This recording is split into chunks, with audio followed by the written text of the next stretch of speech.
Please leave me alone, Carl. Shortly after Christmas, it was the day of Frank and Dora's engagement. And on this very day, Carl followed clues like checks and other traces to track down the hospital where Frank used to work. After asking around, he learned about Frank's relationship with Dora, and eventually made his way to Dora's house.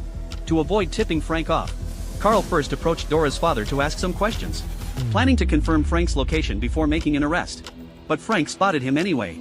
He quickly pulled Dora into a room, and in a panicked, jumbled mess, told her everything. As he spoke, he pulled out a suitcase stuffed with cash. And at the same time, before Dora could even process what was happening, he pulled out another suitcase. Frank knew there was no way he could escape with Dora now, and there was no time to explain. So he grabbed the money and slipped out the window alone. But before he left, he made a promise to Dora. They would meet at the airport in 2 days.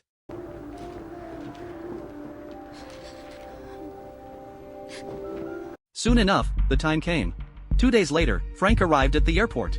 After a while, Dora showed up just as they'd planned.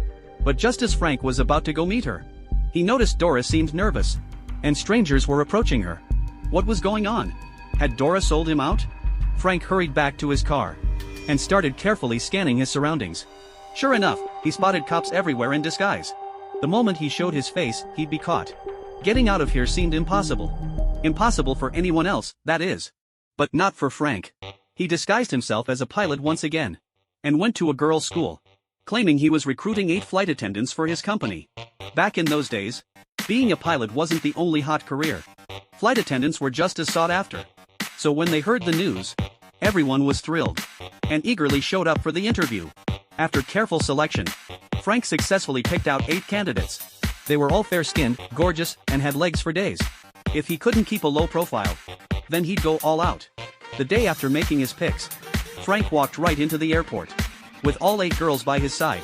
And it turned out this trick worked like a charm. When these 8 young, beautiful, sexy girls walked into the airport, everyone's eyes, including the cops, were instantly glued to them. No one noticed, or rather, no one even thought, that the pilot walking behind them was the very target they were after. Frank,